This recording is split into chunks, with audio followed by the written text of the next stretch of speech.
dan juga pada hari-hari yang seterusnya, bahawa kita ini hamba Allah, bukan sahaja pada bulan Ramadan, bahkan pada setiap masa, setiap waktu dan setiap detik. Moga-moga Allah SWT peluang Ramadan itu menjadi menaik semangat dan juga menguatkan momentum kita untuk terus menjadi hamba Allah yang bertakwa kepada Allah SWT. Jadi saya ucapkanlah selamat hari raya penuh anugerah khair, taqabbalallahu ta'ala pada semua muat-muat kita. Semoga Allah SWT menerima amalan kita dan mencatatkan di kalangan orang-orang yang diberi rahmat. Amin.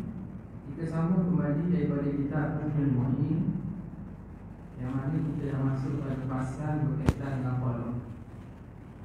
Pada muka yang ke-139, wa syartul ikrah. Bismillahirrahmanirrahim. Qala al-mu'allif rahimahullah wa nafa'ana bihi wa asrarihi wa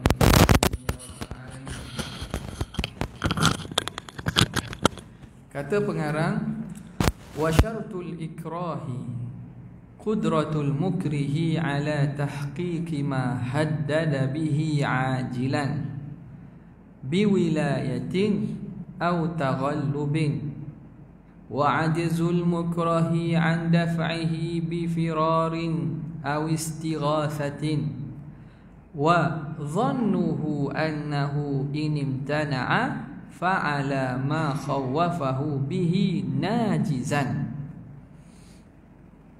Kata dia, syarat terjadinya pemaksaan adalah adanya kemampuan pemaksa untuk mewujudkan ancaman ataupun intimidasinya dengan segera, baik menggunakan tangan kekuasaan atau kemenangannya.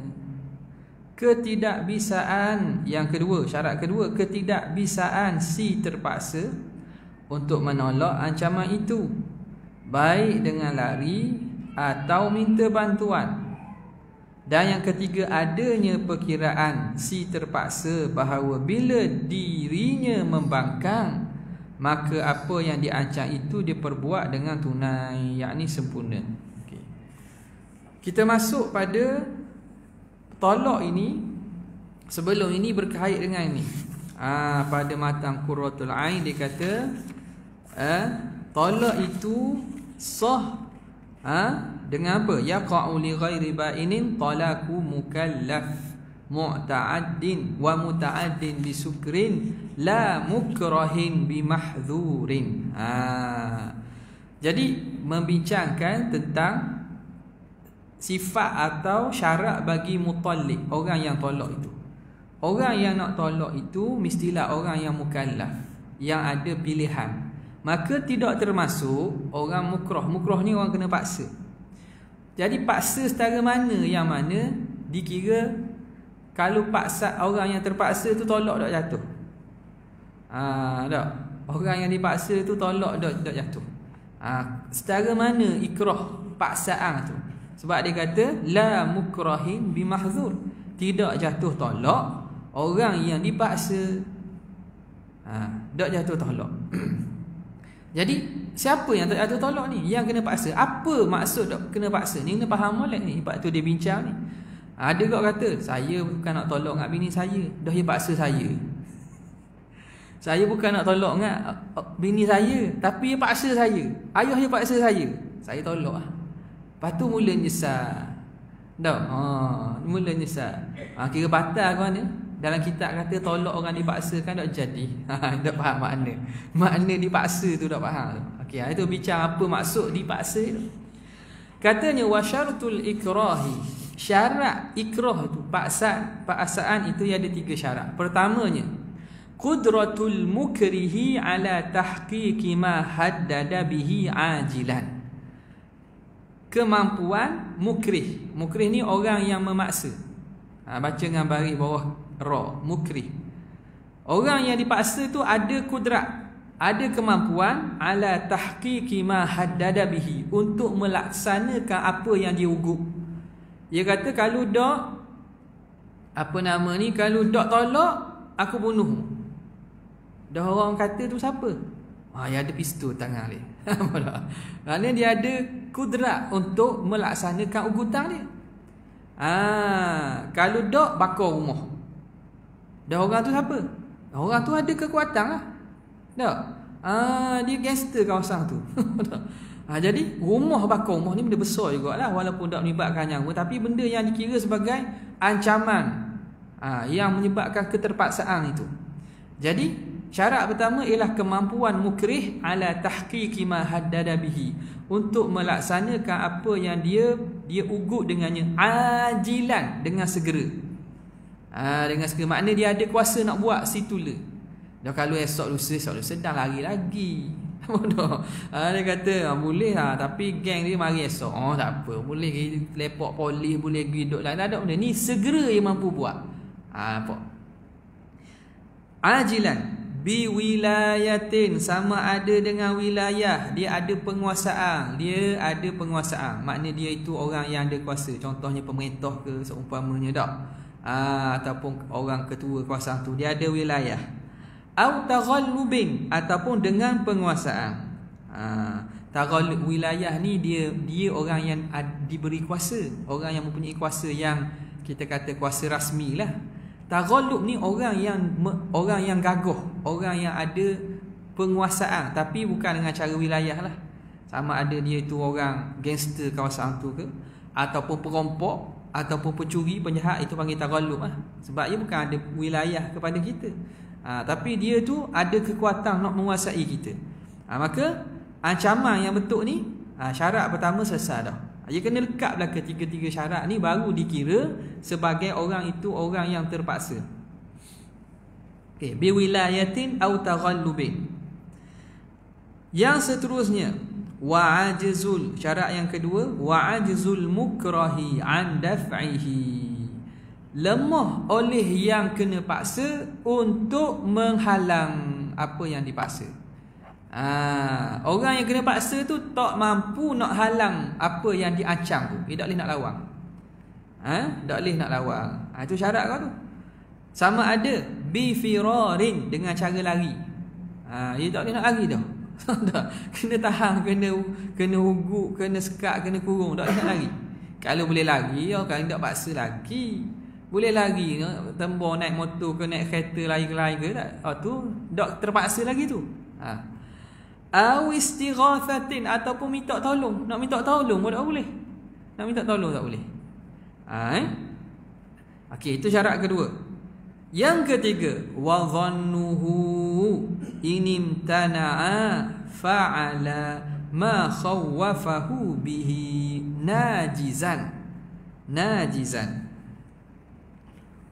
Dan yang ketiga, orang yang dipaksa itu menyangka dan dia kuat zon, jika dia enggan, imtana'ah, jika dia enggan, fa'ala, orang yang paksa tadi akan melakukan ma khawafahu bihi, apa yang dia ugut dengannya. Makna kalau dia tak ikut juga, memang kawan tu akan buat ke dia. Kalau dia kata nak tembak, kalau dia tak tolak juga, memang kena tembak. Nampak tak? Makna pada sangkaan dia, kalau dia enggan ikut arahan tu, apa yang dilakukan tu akan dibuat. Ma fa'ala ma khawafahu bihi, mukrih tadi akan lakukan apa yang dia takutkan mukrah dengannya, dengan ma. Najizan, buat segera. Kalau buat tu ambil masa lambat tu, boleh tak kira terpaksa lagi ya. Nampak? Jadi tiga-tiga syarat ni kena ada, baru orang tu dianggap sebagai mukrah. Tolak binimu, tak tolak bunuh anak, tak tolak tembok. Apa tak? Jadi benda gitu dikira sebagai, kalau dia tolak pun tak jatuh tolak dah jatuh. Okey. Kemudian katanya fala yatahaqqaqul ajzu bidun ijtima'i dzalika kullihi, maka kelemahan belum dianggap terjadi dengan tanpa terkumpulnya hal-hal di atas itu semua. Jadi paksaan tu tak dikira paksa, tak dikira lemah, kecuali kena ada tiga-tiga syarat tersebut. Okey. Kemudian kata Syekh, wala yushtaratu tawriyatu bi an yanwiya ghaira zaujatihi aw yaqula sirran aqibahu insyaallah. Untuk tidak terjadinya tolak orang yang dipaksa, tidak disyaratkan tauriyah. Apa tauriyah? Membaurkan makna ucapan. Panggil tauriyah, membaur makna ucapan. Ini kita terang. Sebagaimana meniatkan pada selain isterinya, atau mengatakan dengan suara perlahan setelah mengucap kalimat tolak, insya-Allah. Gini. Hukum tolak orang yang mukrah, orang yang dipaksa, ikrahan mulji, dipanggil paksaan yang memang paksaan yang memaksa lah. Ikrah mulji ni paksaan yang mana memang memaksa dia, yang tak ada jalan keluar dah. Hukumnya tolak orang kena paksa tak sah, tak jatuh. Dalam kes yang tersebut tadi lah. Tidak jatuh bila cukup syarat. Okey. Kemudian isu dibincangkan di sini. Perlu ke tidak masa tok lelaki kena paksa tu, kena paksa lafaz tolak tu, dia niat tauriyah. Tauriyah tu apa? Tauriyah ni makna dia niat, kita panggil dia cakap berlapik. Dia sembunyikan makna sebenar, ataupun dia kita panggil cakap makna, kita kata loya buruk lah. Loya buruk boleh juga orang kata. Dia bukan tipu. Dia bukan tipu. Dia macam kita kata cakap dengan double meaning, ataupun dicakap dengan disembunyikan makna sebenar. Itu perlu ke tidak? Contoh macam mana? Dia kata wala yushtaratu tauriyah. Jawabnya tidak disyaratkan kena tauriyah. Maksudnya kalau dia memang sebut lafaz tolak tanpa niatkan atau menggunakan tauriyah apa-apa pun, memang tak jatuh tolak mukrah tadi. Tolak orang kena paksa tak jatuh. Tak perlulah dia buat tauriyah. Tak perlu dia melakukan tauriyah. Jadi tauriyah ni asalnya makna waraitul khabara, makna saya sembunyikan. Asal pada kalimah waraitu tauriyatan. Waraitu atau al-khabara tauriyatan, saya sembunyikan, saya selindung. Maknanya dia cakap perkataan yang ada makna sebaliknya, atau ada makna yang dimaksudkan sebaliknya. Makna dia sembunyi, satartuhu au azhartu ghairah. Itu dari segi bahasa. Jadi contoh macam mana? Dia kata ka'an yakul la yushtaratu tauriyatu bi an yanwiya. Taswir macam mana? Dengan bahawa an yanwiya ghaira zaujatihi, dia meniatkan selain isteri. Aku tolaklah mu tu bukan bini dia, bini orang lain. Faham tak? Dah jatuh tak? Tak jatuh lah. Jadi dia niat aku tolak isteri tu. Tak apalah, aku tolak isteri, bukan isteri aku, isteri orang. Makna masa dia sebut tu, dia tidak kosakkan isteri dia, dia kosak orang lain. Itu makna dia sembunyikan tu. Jadi kalau gitu dah jatuh lah. Perlu tak buat tauriyah? Jawapannya tak perlu. Kalau ada paksaan dengan syarat tadi, paksaan tu dikira tidak tolak itu tak jadi dah. Tak perlu tauriyah pun. Dah kalau ada tak ada masalah, memang jelas lah. Kalau berlaku tauriyah sebegitu, dan ada qarinah yang menunjukkan bukan dengan sengaja dia tu, maka memang tak berlaku tolak. Okey. Au yaqula sirran, ataupun dia berkata secara perlahan, aqibahu, selepas dia tolak tu, dia kata apa? Orang tu paksa, tolaklah binimu, tak tolak aku bunuhmu. Aku tolak biniku, insya-Allah. Bunyi. Aku tolak biniku, insya-Allah. Dia kata gitu. Kata perlahan. Dia kata insya-Allah. Insya-Allah. Insya-Allah ni dia ada perbahasan, rasa mungkin ada lepas ni lah. Perbahasan tentang insya-Allah ni dalam dipanggil sebagai ta'liqut talaq bil masyiah. Dia panggil ta'liq tolak dengan lafaz masyiah, insya-Allah. Jadi hukumnya asal insya-Allah ni dia tengok. Kita kena faham dulu insya-Allah makna apa. Pada bahasa insya-Allah dengan makna in, jika, syaa, mengkehendaki, Allahu. Jadi insya-Allah jika Tuhan nak. Maksudnya jika Tuhan nak. Jadi lafaz insya-Allah ni kalau pada bahasa dengan makna jika Tuhan nak. Tidakkah jika Tuhan nak ni orang panggil ta'liq? Tak. Aku akan makan jika Tuhan nak. Makna berkait dengan kehendak Tuhan. Betul tak?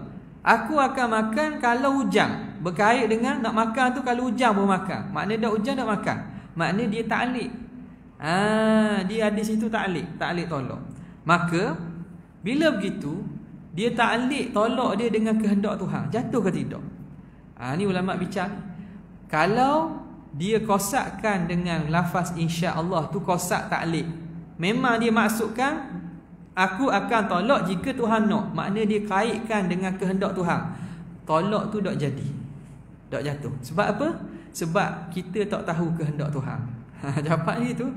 Li'annana la na'rifu masyiatallah. Kerana kita tak tahu kehendak Tuhan. Tuhan nak ke tak, kita tahu tak? Tak tahu sehingga berlaku. Tak. Kita tak tahu kehendak Tuhan sehingga berlaku.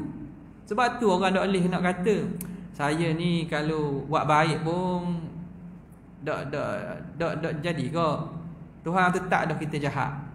Dia buat ayat gitu. Kalau kita buat baik pun tak jadi ke. Kita ni Tuhan tetap dah kita ni jahat. Dia tahu mana Tuhan nak dia jadi jahat. Ni orang cakap gini ni, dia tu bukan sekali dosa, 2 kali dosa pula. Nampak tak? Bukan dosa dia buat jahat tu satu, dosa dia menggunakan hujah.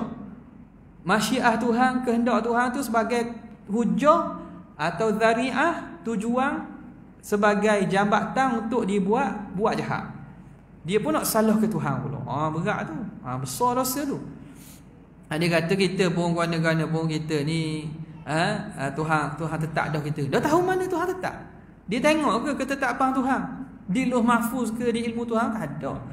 Ni perkataan gini nak tu. Kalau ke Tuhan nak saya baik, lama dah saya baik. Dah tahu mana Tuhan nak baik tak baik tu. Tu tak lewat hujah. Tak lewat hujah. Jadi kita nak tahu kehendak Tuhan bila berlaku tu, baru kita tahu kehendak Tuhan. Ada contohnya berlaku. Raya hari Senin. Raya hari Senin. Tahu bila tu? Bila berlakulah baru kita tahu. Tuhan nak baru raya hari Senin. Dah belum tu kita orang tak ada maklumat ni, ikutlah. Orang kata hari Selasa dan kalendar, kita sebut hari Selasa dulu. Sebab roliknya hukum pada roliknya ikut kalendar lah, ikut yang telah ditetapkan. Tiba-tiba umum hari Isnin sebab nampak nak bulan.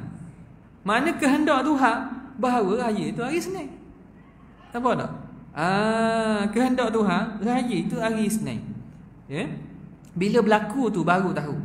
Tak? Benda lagi contoh. Kita jalan-jalan, ingat ke jalan kosong? Bolehlah lalu.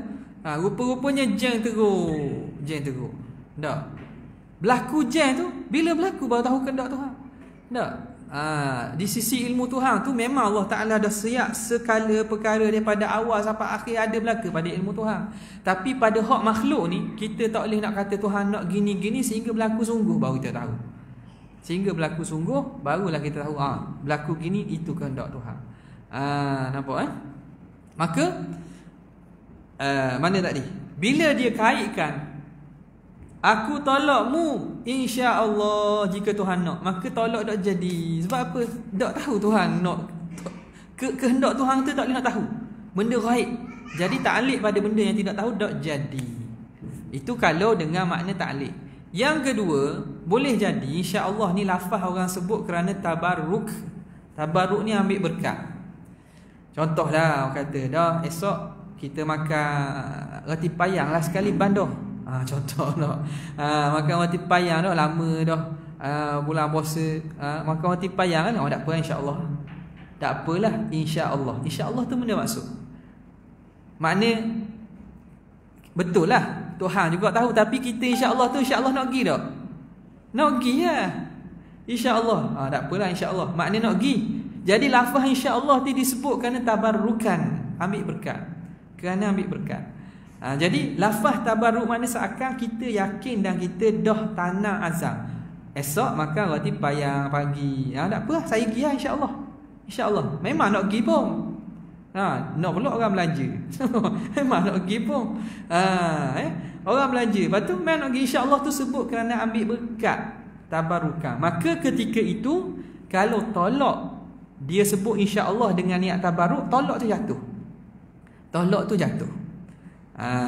Ghaliknya kita sebut insya-Allah ni ambil berkat dah. Ghaliknya lah, kecuali orang yang mengaji betul, dia tahu makna insya-Allah betul tu, dia boleh taklid. Dah nampak bini yang marah sangat, marah-marah, tolaklah saya. Tahun lepas dah lah tak beraya. Tahun ni beraya rumah mak abang pula. Contohnya.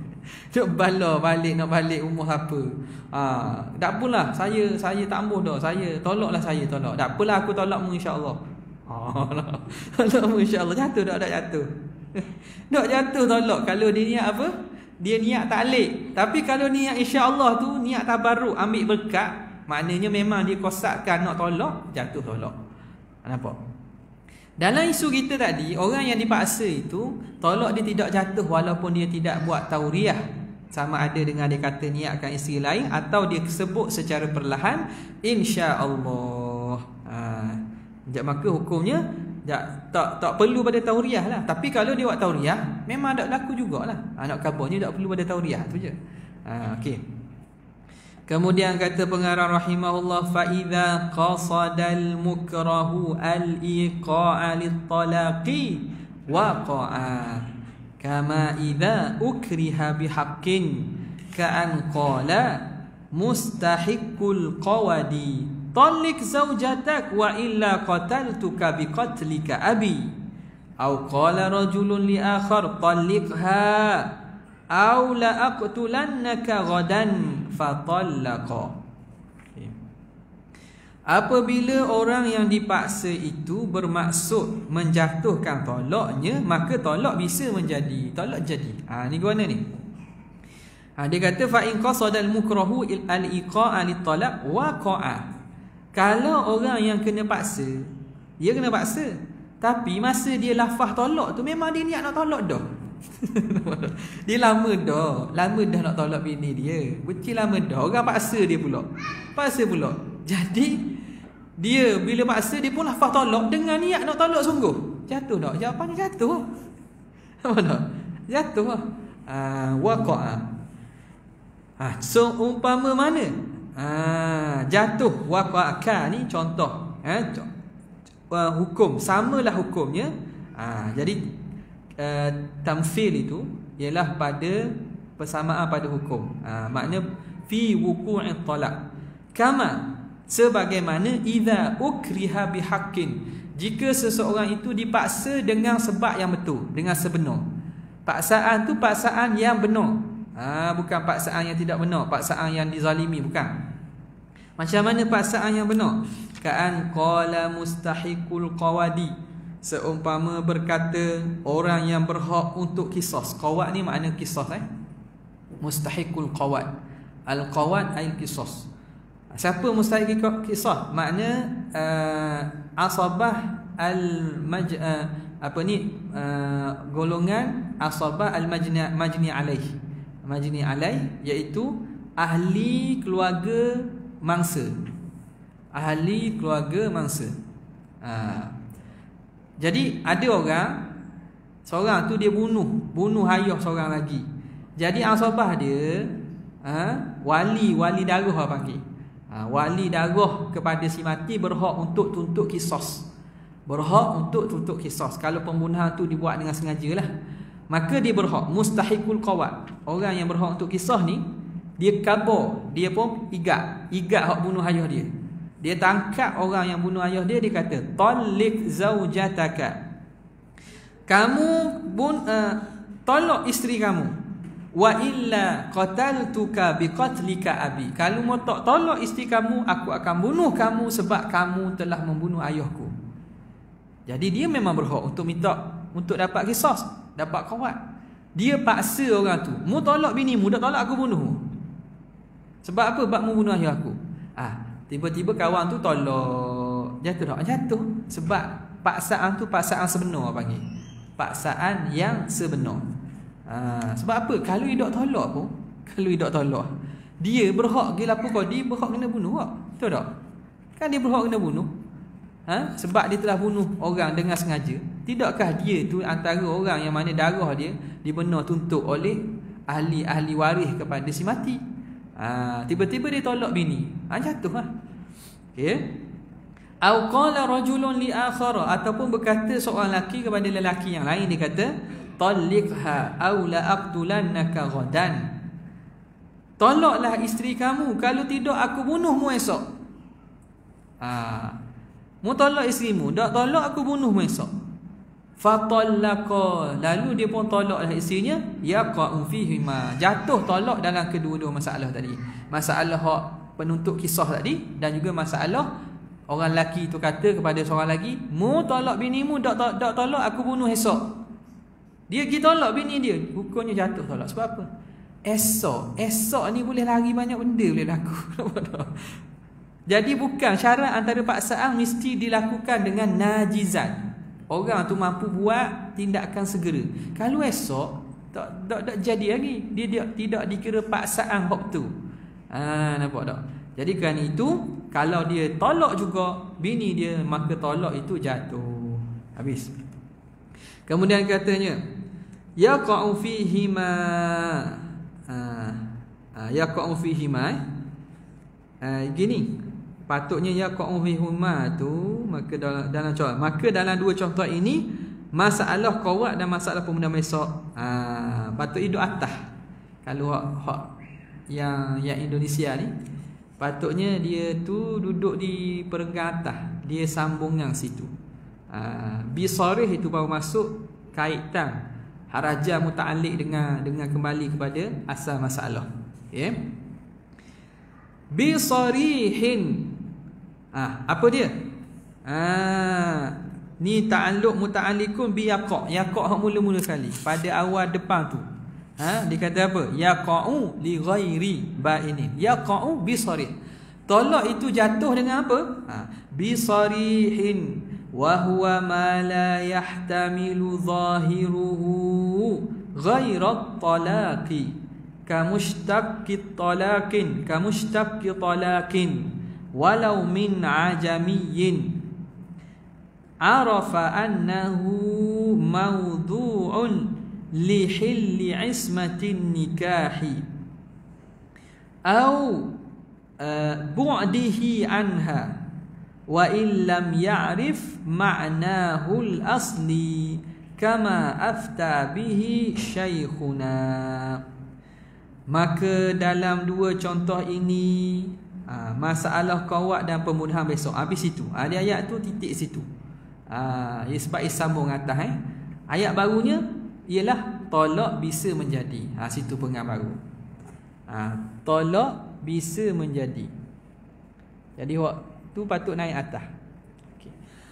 Tolak bisa menjadi dengan menggunakan lafaz sharih, iaitu lafaz yang zahirnya tidak mencakup makna selain tolak. Misalnya mushtaq. Mushtaq ni makna bukan nama orang ni. Mushtaq ni makna kata ambilan, kata terbitan. Dia kan kata ambilan.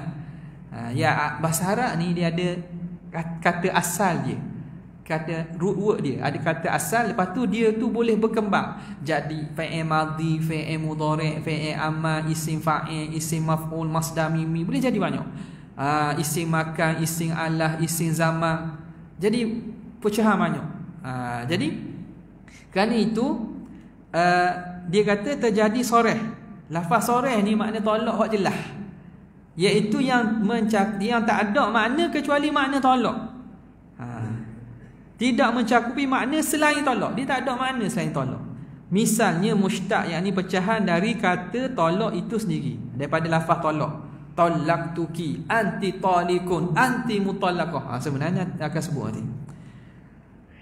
Sekalipun diucap oleh orang ajam, walaupun sebut tu orang ajam, yang mengetahui bahawa kata itu digunakan untuk melepas ikatan pernikahan atau untuk menjauhnya suami dari isterinya, sekalipun tidak mengetahui maknanya yang asli, sebagaimana difatwakan oleh guru kami Syekh Ibnu Hajar Al-Haytami. Okey. Tengok. Sekarang ni masuk kepada rukun yang seterusnya tolak ini, itu lafaz. Lafaz tolak. Lafaz tolak, dia kata tolak itu jatuh sama ada bisarihin, dengan lafaz tolak yang sarih. Sarih ni makna jelas. Wa huwa ma la yahtamilu zahiruhu ghaira talaq, iaitu lafaz yang zahirnya tidak mengertikan selain pada tolak. Makna dia tak ada makna kedua. Bila sebut tu orang faham tu makna tolak je. Dia tidak ada makna lain. Dia ada juga makna yang banyak, yang mana dia dipanggil sebagai kinayah. Lepas ni akan sebut. Contoh kata, mu balik lah rumah makmu, balik lah rumah ayahmu. Tu mana tu? Tu tak jelas tu. Tu kinayah tu. Bila kinayah dihajat kata niat.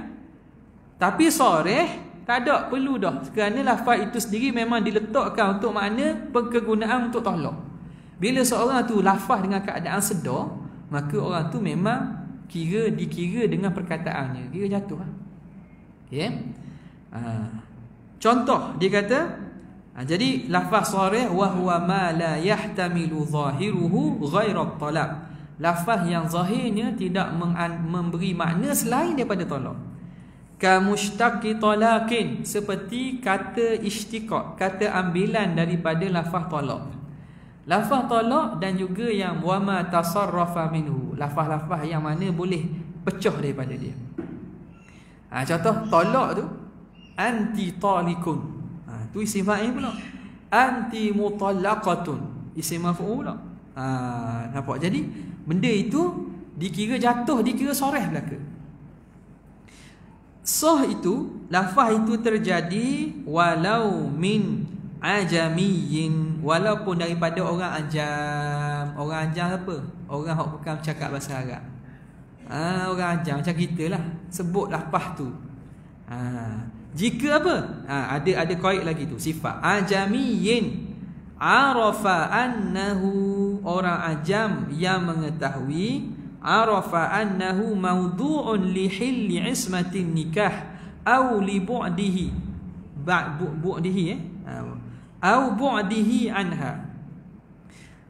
Lafaz itu dikira lafaz sahih, lafaz sarih, lafaz yang jelas walaupun diucapkan oleh orang bukan Arab. Yang mana orang ajam tadi tahu makna perkataan itu diletak tujuan untuk meleraikan ikatan nikah. Lihalli, bukan hilli, lihalli. Untuk meleraikan. Sini tulis lihalli ya. Halla yahullu. Lihalli. Halla yahullu makna lerah. Kalau yahillu, hillun dengan maksud penghalalan. Lihalli, untuk meleraikan. Untuk meleraikan ismatin nikahi. Dia tahu dah lafaz tolak ini diletak tujuan untuk lihalli ismatin nikah, untuk meleraikan ikatan nikah. Jadi nikah ni namanya dia ikatan kan. Lepas tu orang akad nikah. Ada ijab kabul, ada ikatan. Jadi lafaz tolak ni gila ikatan pernikahan tu. Au bu'dihi anha, atau makna dia tahu makna tolak ni ialah jauhnya lelaki daripada isteri. Makna diasing, pengasingan lelaki pada isteri. Dia orang ajam tapi tahu makna tolak. Bila sebut anti talikun, tahu ni makna tolak ni. Walaupun dia tidak tahu makna asal, tak tahu bahasa Arab dengan penuh pun, tapi dia tahu lafaz ni memang lafaz guna untuk tolak, maka dikira lafaz sarih, jatuh juga. Ghayahnya jatuh dikira sarih itu, ghayahnya wa illam ya'rif ma'nahul asliyya, walaupun dia tidak mengetahui makna lafaz itu pada asal. Dia tak tahu pun, tapi mungkin mari dengar malam ni dengar ustaz sebut anti talikum, makna mu kena tolak, dia pun tak tahu bahasa. Wa firakin wa sarahin.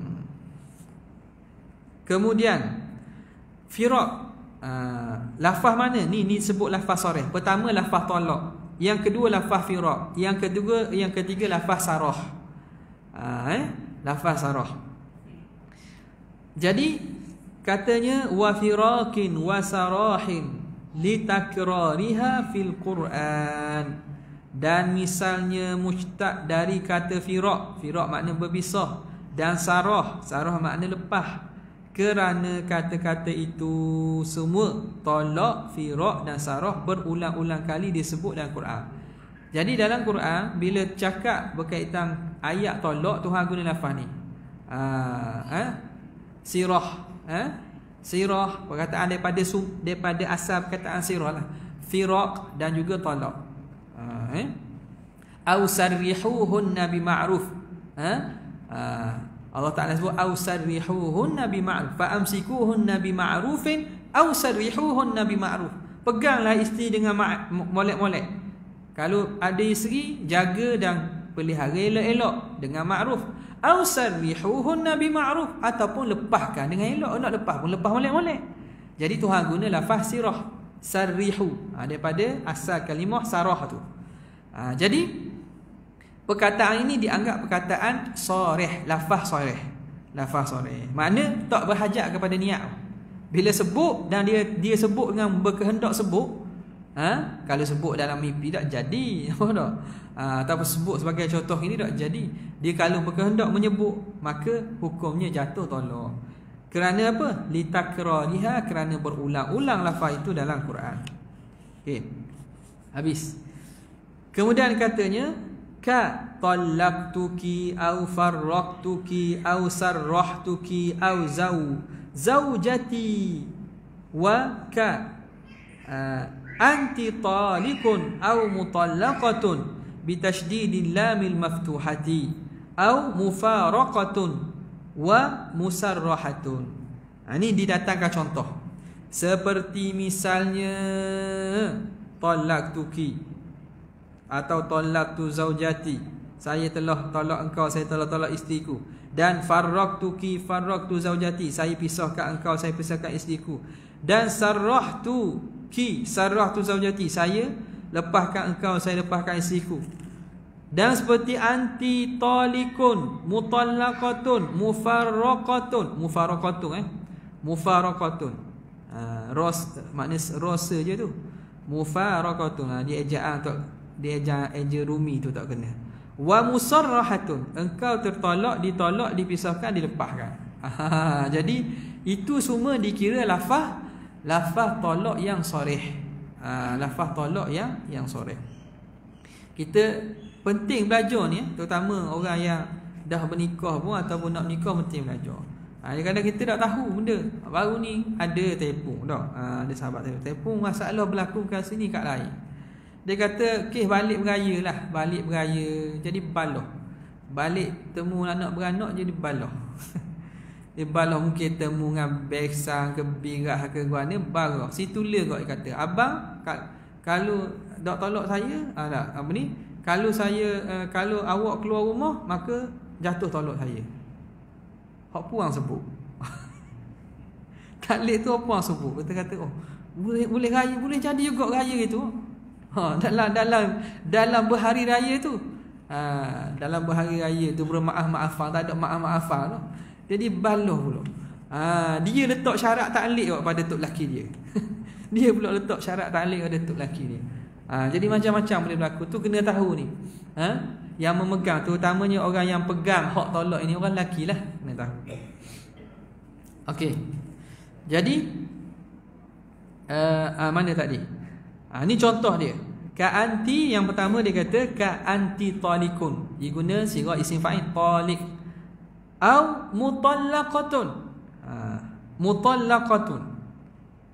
Pertama ka talaqtuka, talaqtuki. Talaqtuka pula. Talaqtuki satu. Boleh? Itu guna sirah fa'il madi. Wa faraqtuki, aku ceraikan kamu, aku pisahkan kamu. Wa sarrahtuki, aku lepaskan kamu. Au ki itu atau zaujati, boleh berlakulah. Sarrahtuki ataupun faraqtuki ataupun talaqtuki. Ataupun talaqtu zaujati, tak kira. Dia kata ke bini dia ataupun dia kata bukan depan bini, jatuh tak? Bini dah ada depan, dia kata depan saya dia. Talaqtu zaujati, aku telah tolak isteriku, dia kata depan saya dia. Jatuh tak? Jatuh tak? Bukan mesti bini ada depan. Apa? Itu kena jaga, hati-hati tu masalah ni. Masalah berkaitan dengan tolak ini, hati-hati. Okey. Jadi hukumnya tolak itu jatuh sebab dia kira lafaz sarih. Lafaz sarih. Ya. Ka wa ka anti talikun aw mutallaqah. Engkau orang yang tertolak. Engkau tertolak. Mutallaqah dibaca dengan tasydidil lam al-maftuhah, lam yang bagi atas. Mufaraqatun, anti mufaraqah, engkau orang yang diasingkan, sama. Au musarrahatun, ataupun orang yang dilepaskan. Ini dikira sebagai, semuanya dikira sebagai sharih. Amma masdaruha, adapun masdar bagi lafaz itu, ka anti talaqun au firaqun au sarahun, fakinayatun. Amma masdaruha fakinayah, adapun penggunaan bentuk masdarnya adalah menjadi sebagai kinayah. Misalnya anti talaqun, firaqun, sarahun, engkau adalah tolak, perpisahan, pelepasan. Nampak? Kalau kita guna masdar ni, kata hok bahasa cara gini, cara orang hok reti bahasa Arab lah. Bahasa kita guna tolak, cerai gitulah. Kalau guna lafaz masdar, jadi tak? Dia kata anti talaqun, tolak ni masdar. Masdar ni tak sesuai nak buat jadi khabar kepada sesuatu ain, anti, suatu zat. Lepas tu kita datang masdar, tak jadi itu, kecuali kena takwil banyak. Anti zu talaq, ataupun anti satusibu bi talaqin. Dah, anti talaqun muqi'un biki. Kena takwil banyak. Jadi kerana itu, kalau dia guna lafaz masdar, anti talaqun, anti firaqun, anti sarahun, dikira sebagai kinayah. Makna berhajat niat. Orang hak lafaz tu, lelaki hak lafaz tu niat sebut tolak tu. Sebab tolak ni masdar, bukan tolak bahasa kita. Kalau tolak bahasa kita memang jatuh lah, sebab makna je lah. Kalau anti talaqun, itu masdar tu, kalau dari segi pembinaan ayat bahasa Arab, dia panggil dok jadi makna dok apa nak kena, kecuali kena takwil. Ia dok gantung, ia kena takwil. Makna tu boleh makna, tapi ada takwilan. Bila takwil ihtimal, jadi makna bukan se dah. Bila dok se, dok jadi sharih, jadi kinayah. Kerana ada takwilan. Nampak? Sebab itu dikira sebagai kinayah. Dikira sebagai kinayah. Okey. Jadi itu berkaitan dengan lafaz 3 lafaz ini. Adapun lafaz-lafaz lain dia akan bincang nanti apa hukumnya dalam masalah ini. Sekadar itu saja. Wabillahi taufiq wal hidayah. Wassalamualaikum warahmatullahi wabarakatuh.